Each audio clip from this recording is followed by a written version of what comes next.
Hello and welcome to another advanced coding tutorial. This time we're going to have a look at slide joints. And for this tutorial we're going to work with this character. Slide joints are located under the skin cage section. Now slide joints are used together with the skin cage.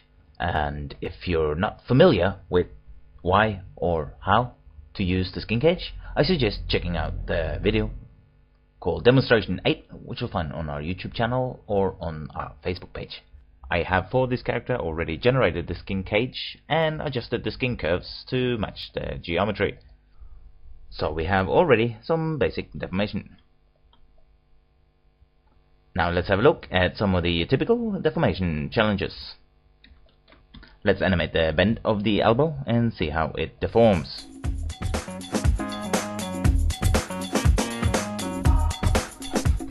And we are seeing some of the common deformation issues, such as the inside of the bend.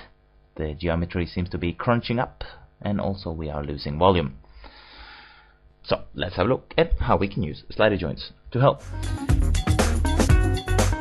Now there are different types of slider joints. There are slider joints for halfway deformation, and there are slider joints for beginning and end of deformation.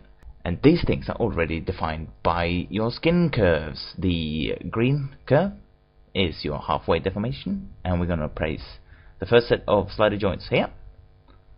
You'll notice two joints are appearing on each side, and we're also going to create slider joints at the beginning of the deformation for the elbow and at the end of the deformation of the elbow.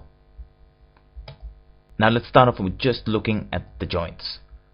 And now as I scrub the elbow bend animation, you see the behavior of the different types of slider joints. The halfway deformation slider joints, these guys are being pushed out as the elbow bends, and the slider joints for the start of the deformation are being pushed up along the surface to simulate that the skin is being pushed up. Likewise, the one on the other side is being pushed down to simulate skin sliding effect. Now let's have a look what this looks like on the skin cage.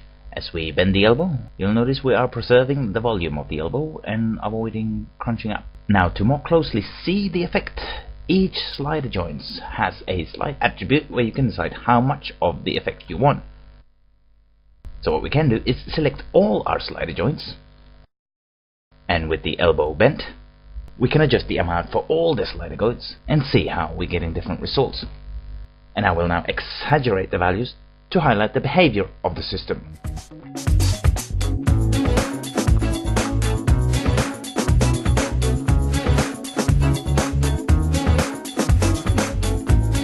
Okay, if we now switch off our skin cage and have a look at our actual geometry, it's not behaving the same as our skin cage because we have not yet ran the copy skin to selected mesh function.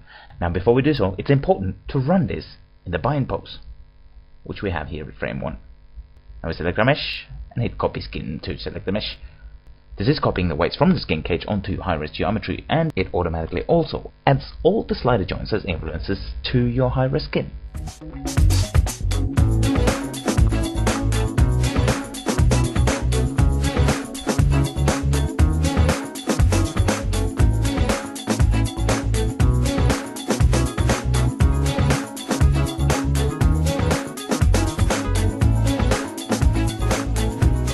I hope you have enjoyed this video demonstration, and I look forward to seeing you in the next one.